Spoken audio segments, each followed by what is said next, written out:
Hello friends, मेरा नाम राम बजाज है। I am chartered accountant. आज हम जीएसटी का एक प्रोविजन है in block credit of immovable property, उस पर डिस्कस करेंगे। पहले हमने वेबिनार का प्रोग्राम रखा था, बट कुछ लोग नहीं चाहते कि वेबिनार हो। वो बार बार स्क्रीन शेयरिंग में छेड़छाड़ कर रहे थे, तो हमने वो फिर कैंसिल कर दिया। अब हम सीधा मैं इसको वेबिनार को जूम पे रिकॉर्ड कर रहा हूँ और रिकॉर्ड करके यूट्यूब पे आपको शेयर कर रहा हूँ।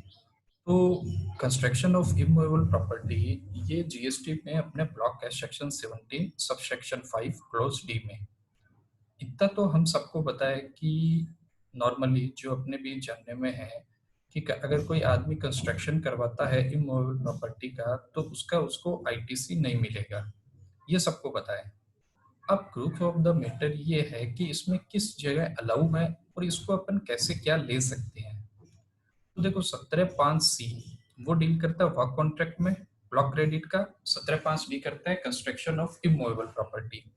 पहले हम 17(5)(c) एक ब्रीफली देखते हैं। ये हमारा आज की वेबिनार के लिए रिलेवेंट नहीं है, बट इसका लिंक आपको बाद में समझ में आ जाएगा कि ये कैसे क्यों हमने 17(5)(c) का यूज लिया है। 17(5)(c) क्या कहता है कि work contract service when supplied for the construction of N immovable property other than plant and machinery except where it is a input service for further supply of the work contract service। इसका मतलब क्या हुआ? इसका मतलब ये हुआ कि जैसे एक कोई कॉन्ट्रैक्टर है, उसने आगे कोई सब कॉन्ट्रैक्ट दिया है, तो उसको आईटीसी अलाउ है उसका, बाकी लोगों को अलाउ नहीं है। मतलब ये हुआ कि जैसे मैं एक ठेकेदार हूँ, तो मैं उसका आईटीसी ले सकता हूँ, बट जो अल्टीमेट यूजर है, जो जिसने मेरे को कॉन्ट्रैक्ट दिया है कंस्ट्रक्शन ऑफ इमूवेबल प्रॉपर्टी, उसको उसका आईटीसी अलाउ नहीं है। ठीक है। और इसमें अलाउ कब है? जब वो कंस्ट्रक्शन करवा रहा है प्लांट एंड मशीनरी का। करेक्ट। अब आते हैं अपने नेक्स्ट सेक्शन, जो आज के लिए अपना रिलीवेंट है 17(5)(d)। वो क्या बोलता है? वो ये बोलता है कि गुड्स और service both received by taxable person for the construction of immovable property other than plant और machinery on his own account including when goods and service और both are used in the course of furtherance of the business. इसमें दो तीन चीजें ध्यान देने लायक है, जिसमें आगे अपनी सारी वेबिनार है डिपेंडेंट है। पहली तो ये है कि इसने बोला है कंस्ट्रक्शन ऑफ इमूवेबल प्रॉपर्टी। तो फर्स्ट क्वेश्चन ये आता है कि इमूवेबल प्रॉपर्टी क्या है, वो हम आगे डिस्कस करेंगे। सेकंड, इसमें एक चीज आप ध्यान से देखो, 17(5)(c) में डाला हुआ है कि other than plant and machinery, और 17(5)(d) में डाला हुआ है अदर देन प्लांट और मशीनरी। तो अब नेक्स्ट क्वेश्चन ये आता है कि what is the meaning of plant and what is the meaning of machinery. क्योंकि जीएसटी एक्ट में प्लांट एंड मशीनरी की तो डेफिनेशन दी गई है, बट प्लांट और मशीनरी की नहीं दी गई है। ठीक है। थर्ड चीज इसमें थर्ड चीज इसमें ये आती है कि ये बोलता है कि his own account including where such goods and both which are received in the course of furtherance of the business. ये इस पे अपन ज्यादा डिटेल से नहीं जाएंगे। इसका देखो सिंपल सा मतलब ये है कि अगर कोई बंदा बिजनेस के पर्पज से भी इसको यूज कर रहा है तो भी ब्लॉक है। मतलब एक जैसे कोई बिल्डर है, बिल्डर घर बना बिल्डर कोई कमर्शियल मॉल बना रहा है for the purpose of sale या लेट आउट, तो भी उसको नहीं मिलेगा, क्योंकि वो ये नहीं बोल सकता कि भैया ये तो मेरा फर्दरेंस ऑफ द बिजनेस है, तब मेरे को आप अलाउ करो। क्योंकि क्योंकि लॉ ने स्पेसिफिकली मना कर दिया है कि नॉर्मल केस में for the own construction as well as furtherance of the business in both situation same is credit is not allowed. ठीक है। नेक्स्ट अपन चलते हैं एक्सप्लेनेशन। एक्सप्लेनेशन में इसमें सिंपल सा दिया हुआ है कि कंस्ट्रक्शन क्या होता है। Construction include reconstruction, renovation, addition, alteration, repair. GST वालों ने इसमें सारे के सारे डाल दिए, बोला कोई भी कैसे भी करके ये निकलना चाहिए कि बोला साहब ये मेरा कंस्ट्रक्शन नहीं है। ठीक है। फिर अपने आगे चलते हैं। प्लांट एंड मशीनरी की डेफिनेशन दी हुई है, पर ये हमारे 17(5)(d) के लिए रिलेवेंट नहीं है। क्यों? क्योंकि हमें प्लांट और मशीनरी की डेफिनेशन चाहिए, प्लांट एंड मशीनरी की नहीं चाहिए। अब हम नेक्स्ट आते हैं सबसे पहले immovable property. What is the immovable property? जो हमारा पहला कंसर्न था, क्योंकि आईटीसी इमूवेबल प्रॉपर्टी के केस में ही अलाउड नहीं है, अदरवाइज तो वो ले सकता है। इमूवेबल प्रॉपर्टी जीएसटी एक्ट में डिफाइंड ही नहीं है। तो एज पर द सुप्रीम कोर्ट रूलिंग हमें दूसरे एक्टों में जाना पड़ेगा for the purpose of definition of immovable property. Section 3 transfer of property act क्या बोलता है? वो ये बोलता है, इसमें इन्होंने क्या किया कि एक्सक्लूडिंग डेफिनेशन डाल दी। मतलब क्या कि उन्होंने बोल दिया कि immovable property does not include standing timber, growing crops और ग्रास। ठीक है, इसके अलावा बाकी सब इमूवेबल प्रॉपर्टी है as per transfer of property act. आता है रजिस्ट्रेशन एक्ट 1908। ये एक एक्सक्लूसिव डेफिनेशन है। इसमें उन्होंने बोला है कि immovable property include land, building, right of way, light, fishery, fishes, other benefit arising out of land, or things attached to the earth, or permanently fastened to anything which is attached to the earth, but not standing timber, growing crops or grass। मतलब इसने क्या किया कि transfer of property act की definition तो उठाई और साथ में अपनी एडिशनल और लगा दी। इस डेफिनेशन में अगर अपन सिंपल तरीके से समझे तो ये कहना चाहता है कि कोई भी benefit arise out of land वो इमूवेबल प्रॉपर्टी में आएगा। जैसे मेरी एक जमीन है, उसके ऊपर मैंने कोई भी कंस्ट्रक्शन कराया है, वेदर रेजिडेंशियल, कॉमर्शियल और एनीथिंग एल्स, वो सारा इमूवेबल प्रॉपर्टी में आ जाएगा। जो अपने जनरल सेंस में होता भी है कि भाई इमूवेबल प्रॉपर्टी क्या होती है, बोले घर बना लिया, साथ में इमूवेबल प्रॉपर्टी है।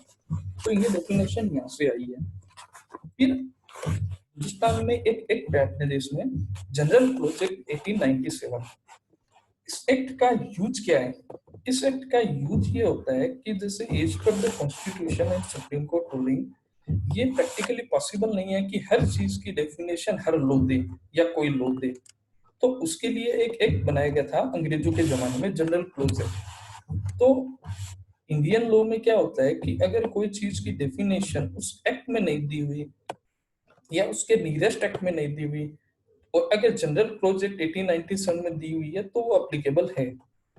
तो सिंस की जीएसटी में इमूवेबल प्रॉपर्टी की डेफिनेशन दी हुई नहीं है, तो हम इस एक्ट को भी रेफर कर सकते हैं और करना पड़ेगा एक्चुअल में। तो ये क्या बोलता है? ये बोलता है कि immovable property shall include land, benefit to arise out of land and things attached to the earth और permanently fastened to anything attached to the earth. इसका मतलब भी वही हो गया मोटा मोटी, जैसे रजिस्ट्रेशन एक 1908 की तरह है कि भाई things attached to the earth, वो इमूवेबल प्रॉपर्टी होगी। अब इसमें समझने लायक क्या बात है? समझने लायक ये बात है कि मैंने एक कंस्ट्रक्शन करवाया घर का, घर में फर्नीचर भी होता है, तो वो फर्नीचर इमूवेबल प्रॉपर्टी नहीं आएगा। क्यों? क्योंकि उसको हम हटा सकते हैं, तो वो मूवेबल में आ जाएगा। बट घर के बनाने के लिए कोई चीज लगा है, कोई यूज हुआ है, तो वो इमूवेबल प्रॉपर्टी में आएगा, क्योंकि वो things attach to the earth है। जैसे मेरा ग्राउंड फ्लोर है, उसके ऊपर फर्स्ट फ्लोर बनाया, तो वो things attach to the earth हो गया ना, क्योंकि ग्राउंड फ्लोर तो जमीन पे है और फर्स्ट फ्लोर ग्राउंड फ्लोर के ऊपर है, तो ये इमूवेबल प्रॉपर्टी में आ गया। इसके बारे में आगे और भी हम चर्चा करेंगे, एक बार इतना काफी है इमूवेबल प्रॉपर्टी के लिए।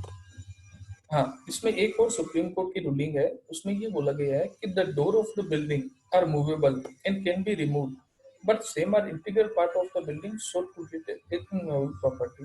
ये फर्नीचर के जैसे ही हो गया कि भैया जिस जो चीज अपन इजीली रिमूव कर सकते हैं बिना डिसमेंटल किए हुए, वो एक मूवेबल प्रॉपर्टी है।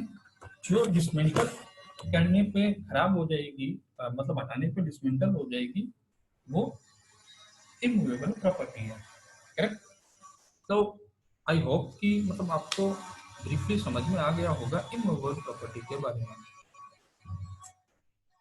नेक्स्ट चीज, जैसे हमने जो स्टार्ट किया था प्लान, कि व्हाट इज द प्लान, क्योंकि प्लान पे आईटीसी अलग हुआ है। प्लान के बारे में बताने से पहले मैं आपको एक कहानी सुनाना चाहूंगा, जो कहानी हुई थी 1887 या 97 में यूएसए यूके में लंदन। हुआ क्या कि एक आदमी का घोड़ों का बिजनेस था।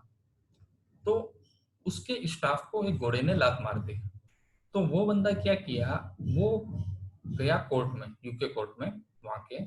वो ये बोला कि साहब मैं इनके यहाँ नौकरी करता था, अब नौकरी तो मैं करता था लेकिन इनके घोड़े ने मेरे को लात मार दी, उससे मेरे को बहुत मानसिक तकलीफ हुई है और साहब मेरे को इसका कंपनसेशन दो। तो उस आदमी ने कोर्ट में ये प्ली किया कि भैया ये घोड़ा मेरा कोई पर्सनल नहीं है, ये तो प्लांट है। और जो इस एक्ट में उसने कंप्लेन दाखिल की थी अपने मालिक के खिलाफ, वो था एम्प्लॉयज बेनिफिट एक्ट करके कुछ था, शायद यही था, मेरे को एग्जैक्टली याद नहीं है उसका नाम। तो ये बोला कि एम्प्लॉयर और एम्प्लॉय का रिलेशनशिप है हमारा, और जब प्लांट के से उसको कोई दिक्कत होती है तो वो एज ए बिजनेस लाइबल है, वो पर्सनल लेवल पे नहीं है। तो उस केस में लंदन हाई कोर्ट ने एक डिसीजन दिया था, वो बहुत फेमस डिसीजन है, 1887 का लॉर्ड लिंडसे ने दिया था। उन्होंने एक प्लांट की डेफिनेशन दी थी। प्लांट की डेफिनेशन उन्होंने ये दी कि प्लांट इंक्लूड, जो मैंने रीड किया हुआ है, प्लांट इंक्लूड व्हाटएवर apparatus और instrument are used for the businessman in carrying on his business. ये डेफिनेशन आज तक इंडियन लॉ में वैलिड है। अगर आप सुप्रीम कोर्ट, हाई कोर्ट के केसेस उठा के देखोगे in relation to the plant income tax का स्पेसिफिकली और अदर लॉज के, तो इस डेफिनेशन का और इस जजमेंट का जिक्र जरूर आएगा। तो इस चीज को हम जीएसटी में भी प्लांट की डेफिनेशन के बेसिस पे ले सकते हैं। ठीक है। अब ये एक तरह से हो गया फंक्शनल टेस्ट, कि अगर कोई बिजनेसमैन के बिजनेस के लिए यूज आ रही है कोई आइटम तो वो प्लांट है। इसके बेसिस पे इंडियन अलग अलग हाई कोर्ट और सुप्रीम कोर्ट में इनकम टैक्स से रिलेटेड बहुत सारे केसेस हो चुके हैं। तो उनकी डेफिनेशनों में जिस चीज को प्लांट माना गया है उसको हम जीएसटी में भी प्लांट मान सकते हैं, और अगर वो प्लांट है तो एज पर लो आईटीसी अलाउ है। आप समझ रहे हो मैं क्या कहना चाहता हूँ? मैं ये कहना चाहता हूँ कि भैया अगर कोई चीज प्लांट मानी गई है कोर्ट में, तो उसके कंस्ट्रक्शन पे आने वाले खर्चे का मेरे को आईटीसी मिलेगा। वो 17(5)(d) में ब्लॉक नहीं कर सकती गवर्नमेंट। ये देखो चीज लड़ने वाली बात है। क्यों? क्योंकि initially PO joint commissioner level पे आपका क्लेम रिजेक्ट हो जाएगा, बट समहाउ ट्रिब्यूनल लेवल पे आपका क्लेम वैलिड होगा। तो इन चीजों का आप यूज तभी करो कि जब मतलब मैटर बड़ा हो। मतलब 1,50,000 रुपए की आईटीसी के लिए आप इतना दिमाग मत लगाओ, क्योंकि फिर डिपार्टमेंट आपको 50, 173, 74, 122 सब में लपेट लेगा, 130 भी वन लगा देगा आप पे। तो अगर आपका मैटर बड़ा है तो आप ये चीज कर सकते हो। सिंस प्रैक्टिकली भी अभी हुआ क्या है लास्ट 2 सालों में, कि हर आदमी ने हर चीज का क्रेडिट लिया है। तो अब जब आपके क्लाइंट को, जस्ट ए मिनट प्लीज।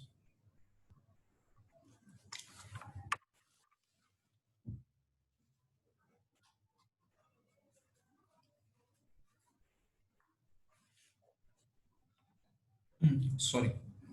तो अब हुआ क्या है कि जब अब आपके क्लाइंट को जब नोटिस आएगा कि भैया आपने कंस्ट्रक्शन के पर्पज से ये पैसा यूज लिया है, तो इस आईटीसी आपने कैसे ले लिया, इसको तो हम डिसअलाउ करते हैं।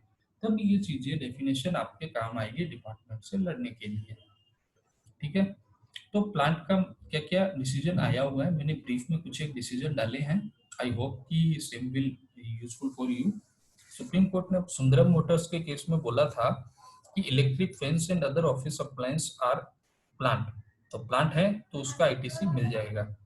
Second, pole cable conductor switch board electricity के वो प्लांट माने गए हैं।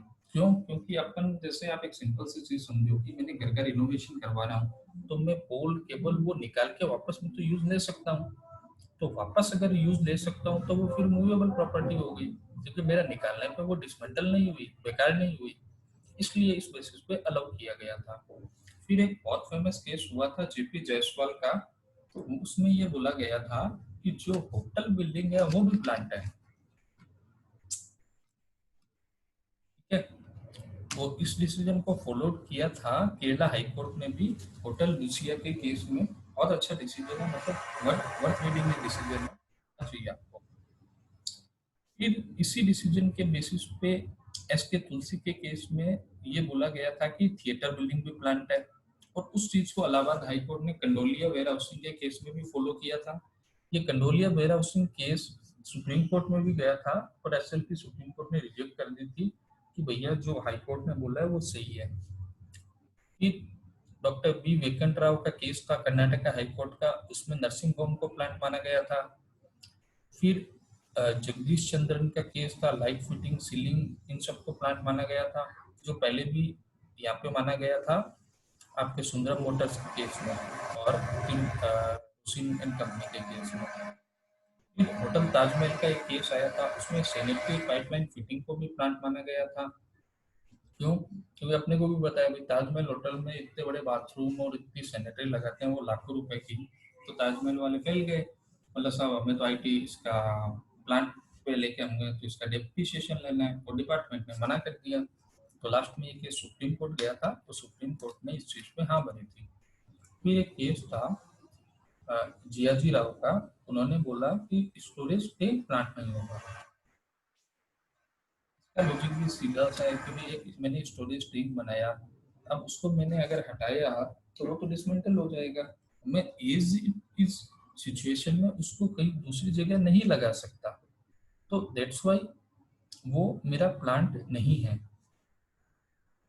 ठीक है, तो ये हो गई अपने प्लांट की डेफिनेशन।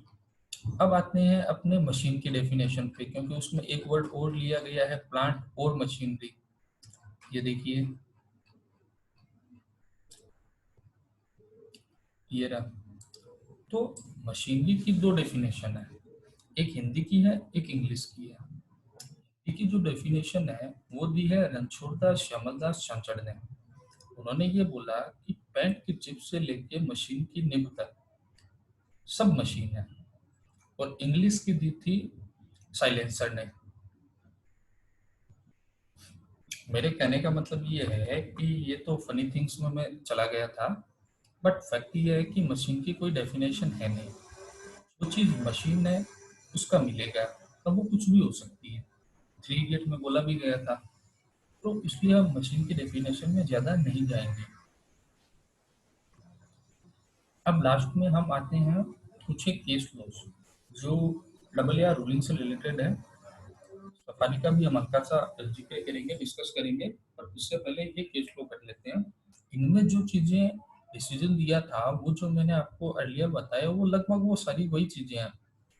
वा जैसे वा India management service private limited, इसमें उन्होंने क्या बोला कि वुड है जो वो फर्नीचर है और मूवेबल एसेट्स है, तो आप उसमें आईटीसी ले सकते हो। ये वही मैटर हो गया कि भाई जैसे मैंने फर्नीचर बनाया तो मेरी लकड़ी तो मैं हटा के वापस दूसरा फर्नीचर भी बना सकता हूँ, तो मेरे को अलाउ है। स्लाइडिंग पोर्शन जो कांच के होते हैं उस पर उन्होंने दिया नहीं, क्योंकि वो हटाने पे मेरा इमूवेबल प्रॉपर्टी का शेप बिगड़ जाता और मैं कहीं दूसरी जगह यूज नहीं ले सकता। नेक्स्ट है तरुण रिलेटर का केस।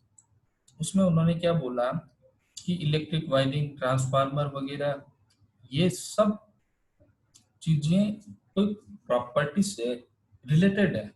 जैसे मैंने एक बिल्डिंग बनाई, अब बिल्डिंग के अंदर मैंने इलेक्ट्रिक वायरिंग या कोई मैंने प्लांट लगाया तो उसका मेरे को आईटीसी नहीं मिलेगा।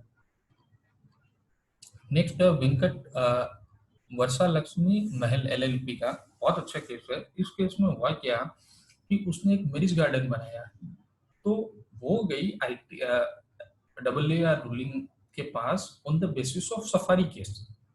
उन्होंने ये बोला कि उड़ीसा हाईकोर्ट में सिंस की सफारी केस में ये अलाउ किया है कि जो मैं बिल्डिंग बना रही हूँ और आगे रेंट पे दे रही हूँ और रेंट पे मेरा जीएसटी लगता है, तो साहब मेरे को भी आईटीसी अलाउ करो।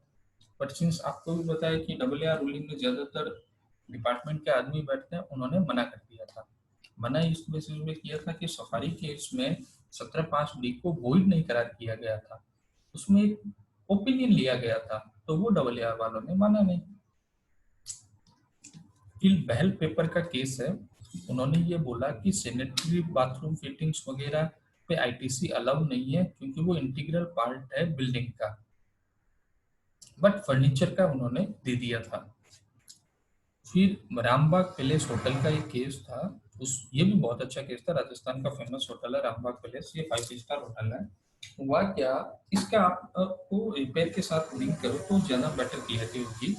हुआ क्या कि रामबाग पैलेस वाले होटल में रिपेयर एंड मेंटेनेंस का बहुत बड़ा काम करवा रहे थे। आई थिंक 10-15 करोड़ का पक्का था काम वो। तो उन्होंने डबल आर बिल्डिंग को बोला कि साहब हमें किस चीज़ पे आईटीसी मिलेगा और किस चीज़ पे नहीं मिलेगा। तो डबल आर रूलिंग ने उनको एकदम सिंपल से एक डिसीजन दिया। वो ये बोले कि साहब आप रिपेयर करवा रहे हो, रिपेयर पे आपको हर चीज़ का आईटीसी मिलेगा अगर आपने उसको अपने पीएल अकाउंट में रेवेन्यू में दिखाया। अगर आपने कैपिटल में दिखाया तो नहीं मिलेगा। फर्स्ट, सेकंड, वो साथ में क्या एक छोटा मोटा कंस्ट्रक्शन भी करवा रहे थे, मतलब एक कोई उनका मतलब नई विंग बना रहे थे। तो उसके बारे में उन्होंने ये बोला कि जब जो आप सर्विस ले रहे हो in relation to the construction, उस पर मिल जाएगा। जैसे फॉर एग्जांपल उसने फिटिंग की सर्विस ली तो उस पर मिल जाएगा। उन्होंने उस सर्विस को लिंक किया मूवेबल और इमूवेबल से। अगर आपने मूवेबल से रिलेटेड सर्विस ली है तो आपको मिल जाएगा, इमूवेबल से ली है तो आपको तो नहीं मिलेगा। सिंस कि ये अभी तक 5-7 केस ही आए हैं 17(5)(b) के, तो मतलब ये रिलीवेंट है, बट इनके भरोसे भी आप नहीं रह सकते, क्योंकि डबल आर रूलिंग के बारे में लॉ में स्पष्ट लिखा हुआ है कि डबल आर रूलिंग सिर्फ और सिर्फ जिसने ली है उस पर ही अप्लाई है, दूसरों पे नहीं है। ये सिर्फ रेफरेंस पर्पज से है। तो मेरा ये मानना है कि जो जीएसटी लड़ना कि डबल आर रूलिंग पे ज्यादा दिमाग नहीं लगाना चाहिए, क्योंकि जब case high court supreme court में जाएंगे ना, तब ये ऐसे ये इनके कचरे की तरफ फेंक देंगे इनको डबल आर रूलिंगों को। तो आपको मेन बेस करना चाहिए जो एक्ट और लॉ में लिखा है, प्लस जो हाई कोर्ट और सुप्रीम कोर्ट के डिसीजन है। ठीक है। तो आई होप कि आपका 17(5)(b) काफी कुछ क्लियर हो गया होगा। जैसे पहले आपको लगता था कि 17(5)(b) लिखा हुआ है तो उस पर तो आईटीसी मिलेगा ही नहीं, अब आपको थोड़ा बहुत ये महसूस हुआ होगा कि नहीं नहीं उस पर भी आईटीसी मिल सकता है, सब्जेक्ट को। ठीक है। अब नेक्स्ट अपने चलते हैं सफारी केस पे। बहुत अच्छा केस है और मेरा तो नो डाउट सबसे फेवरेट केस भी है ये। सफारी केस में खोलता हूँ उसमें क्या लिखा हुआ है। ये रहा, ये रहा। ये उड़ीसा हाईकोर्ट का केस था। इसमें हुआ क्या कि एक कंपनी थी, वो मॉल का कंस्ट्रक्शन करवा रही थी। सिंस की मॉल के कंस्ट्रक्शन पे और वो कंस्ट्रक्शन करवा के उसको वो रेंट पे देने का काम करती थी। तो उसने ये सिंपल सी प्ले दी कि साहब जब मेरा आउटपुट जो रेंट आएगा वो 18% से टैक्सेबल है तो मेरे को इनपुट क्यों ना मिले। वो 17(5)(d) को उसने कॉन्स्टिट्यूशनली चैलेंज किया था उड़ीसा हाई कोर्ट में। तो ये जो स्टार्टिंग के डिसीजन में पेरे हैं उसमें वो पूरी डिटेल दी हुई है कि भाई उसका बिजनेस क्या है क्या नहीं। उड़ीसा हाईकोर्ट, उड़ीसा जो वेट है जीएसटी है वो सीजीएसटी की तरह है, वो कोई इश्यू नहीं है। ये देखो इसमें उन्होंने जो पैराग्राफ 9 है उसमें उन्होंने अपने बिजनेस की पूरी डिटेल दी है। ये देखिए।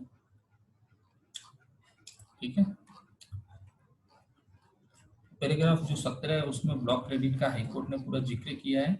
ये उन्होंने आर्टिकल 226 का सहारा लेके हाईकोर्ट में रिट पिटिशन डाली थी, जो तब डाली जाती है जब कोई बोलता है कि उसके मूलभूत अधिकारों को चुनौती दी गई है। इन्होंने कोर्ट में ये अप्लाई किया कि भैया 19(1)(d) article 19(1)(d) constitution of India वो ये बोलता है कि व्यापार करना मेरा मूलभूत अधिकार है।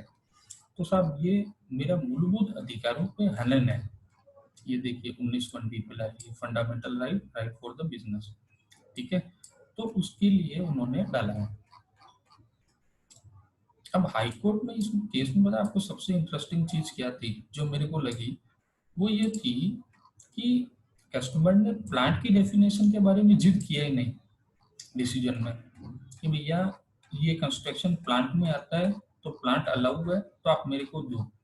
अब क्यों नहीं किया वो बेटर इनके काउंसिल वगैरह वो सभी जानते हैं कि उन्होंने क्यों नहीं किया, बट उन्होंने इस सिर्फ इस पे ही किया कि 17(5) गलत है। तो कोर्ट ने सारे मैटर समझ के on the basis of cascading effect वो चीज कोर्ट ने सबसे सही मानी। क्योंकि जो एसएससी था उसका ये कहना था कि भैया जीएसटी आया तो आया ही तो इसलिए था कि कास्केडिंग इफेक्ट ज्यादा हो रहा था। एक्साइज का इनपुट वेट में नहीं मिल रहा था, सर्विस टैक्स का वेट में नहीं मिल रहा था, चीजों की कीमत बढ़ रही थी, जो गवर्नमेंट ने ढिढोरा पीटा था 2017 में जीएसटी लाने से पहले, तो उसने उसी चीज को यूज किया गवर्नमेंट के अगेंस्ट। तो अल्टीमेटली फैसला उसके फेवर में आया। कोर्ट ने भी माना कि अगर आप 17(5) से किसी की क्रेडिट ब्लॉक करते हो तो अल्टीमेटली कास्केडिंग इफेक्ट हो रहा है, तो साहब ये अच्छी बात नहीं है और हम इसको अलाउ करते हैं। मैटर भी बहुत बड़ा था, 20 करोड़ के आसपास उनका आईटीसी था। तो लास्ट जो 21 नंबर पैरा है, उन्होंने ये दिया है, in the view of the matter prayer A is required to be granted, मतलब प्रेयर ए हो गया ये जो सफारी रिट्रीट है। जबकि ये लाइन उन्होंने लिख दी, इससे सबसे बड़ी दिक्कत हो गई। अगर ये लाइन की जगह थोड़ा सा चेंज करके लिख देते तो आज 17(5) का झमेला खत्म हो चुका होता। उन्होंने देखो क्या लिखा है, however we are not incline to hold it to be ultra vires, prayer B is not accepted. मतलब 17(5) को वोइड है, अल्ट्रा वायरस है, वो नहीं माना। तो इस केस स्पेसिफिक का उनको डिसीजन दिया। डिपार्टमेंट ने इसके अगेंस्ट में सुप्रीम कोर्ट में एसएलपी फाइल की है। उसका डिसीजन कब आएगा, 2-3 साल तो लगेंगे कम से कम, तब पता चलेगा कि एग्जैक्टली ये क्या करने वाले हैं। तो ये मेरी वेबिनार थी 17(5) को रिलेटेड। आई होप कि आपको पसंद आएगी। जैसे कि मैंने बोला भी था कि कुछ टेक्निकल इश्यू और कुछ लोगों की वजह से मैं इसको फुल्ली कर नहीं पाया, तो मैंने यूट्यूब पे रिकॉर्डिंग करके मैंने की है। अब ये इसकी मैं यूट्यूब पे डाल दूंगा पूरी रिकॉर्डिंग, तो आप लोग वहाँ से इसको यूज ले सकते हैं। और in the case of any query please let me know. और प्लीज़ मेरे चैनल को आप सब्सक्राइब भी जरूर कीजिए, ताकि मेरा भी हौसला बढ़े आगे और करने का। ठीक है, थैंक यू, थैंक्स एवरीबॉडी।